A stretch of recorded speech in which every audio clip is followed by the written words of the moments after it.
Alors, chers amis, aujourd'hui, je vous présente la voiture de Crash Eldrador. Donc, j'ai ici la voiture de Crash du monde de la pierre. Au final, ils sont tous identiques. Ils sont 5, ombre, lave, glace et jungle. Je trouve qu'en termes de présentation, la pierre et l'ombre sont les plus cool parce qu'elles ont la même couleur à l'avant et le dessus est transparent. Pour les autres, c'est un peu différent. C'est gris ici et là, c'est noir. 1000, avec eux, c'est un peu pareil. Ici, c'est gris, il y a du noir. Eh bien, peu importe, chacun ses préférences. Nous avons maintenant ici la voiture de Crash Ombre. Comme je l'ai dit, elles sont toutes identiques, sauf pour la Mini. La Mini est plutôt cool aussi, la Mini Creature.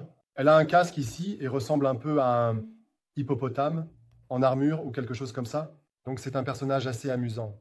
On ne peut rien mettre dessus. Pour la plupart des Mini Creatures, c'est possible, mais pas pour celle-ci. 1000.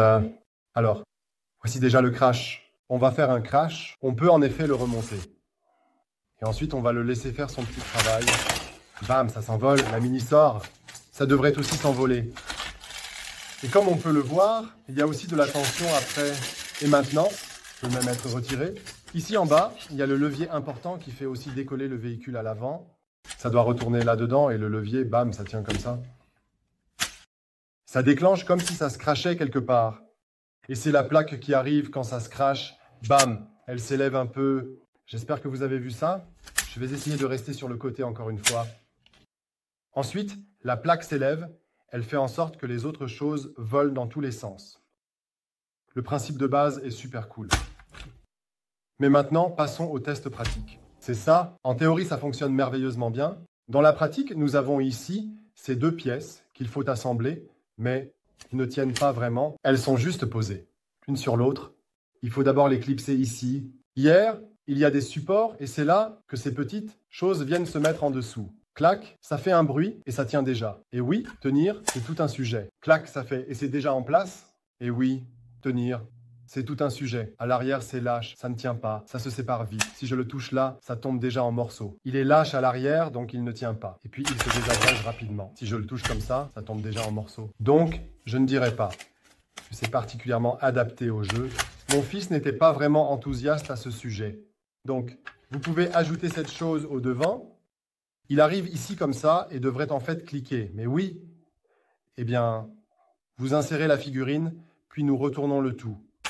Nous remuons une fois et tout tombe. C'est pourquoi je dis que ce truc n'est pas vraiment adapté au jeu, malheureusement.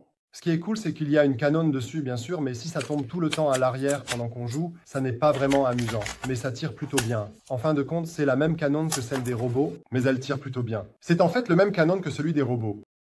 Ici, on voit, non, je peux théoriquement aussi mettre le tir là-dedans. On peut tous les échanger. Ils sont tous identiques et la couleur est différente à l'avant. Oui, remettons ce truc ensemble. Alors, maintenant, on va faire un deuxième crash. Avec un élan plus grand.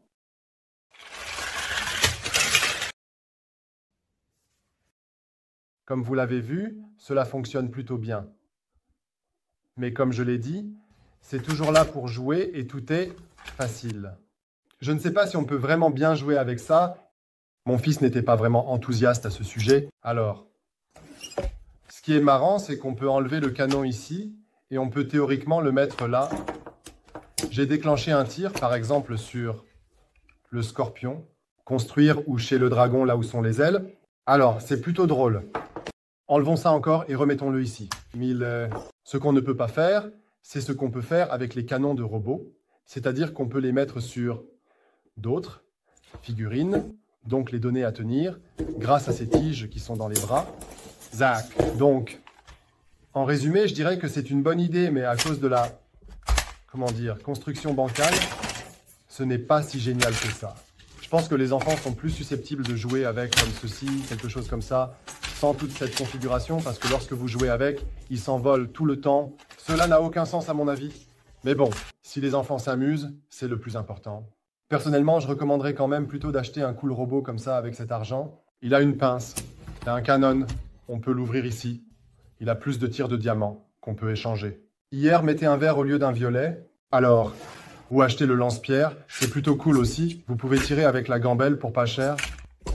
Bien sûr, il ne peut pas appuyer. À mon avis, c'est le jouet le plus stable. Oui, j'espère que cette critique vous a plu, que vous pouvez en tirer quelque chose. Sur ce, je vous dis à la prochaine et bye.